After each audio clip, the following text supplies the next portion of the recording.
Vllaznia në futboll për femra e ka nisur me një humbje të thellë aventurën në kualifikueset e UEFA Champions League. Skuadra kampione e Shqipërisë pësoi një disfat të rënd, me shifra 6-1 nga vendaset e Pomurjes.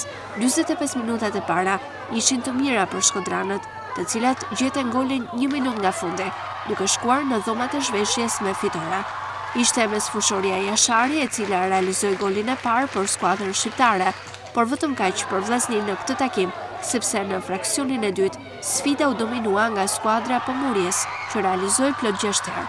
Vetëm 7 minuta nga nisja e pjesës së dytë, vendaset barezojnë përmes golb, ndërsa 10 minuta më vonë slovenet humbasin një penalti. Në të 65-ën, niset e festivali goleve, ku për 11 minuta vllaznia pëson 3 gola radhëzi, duke e çuar rezultatin në 4-1. Kuqiblut shturën komplet në vazhdim dhe skuadra duket e përçarë përballë furisë së kampionëve të Slovenisë.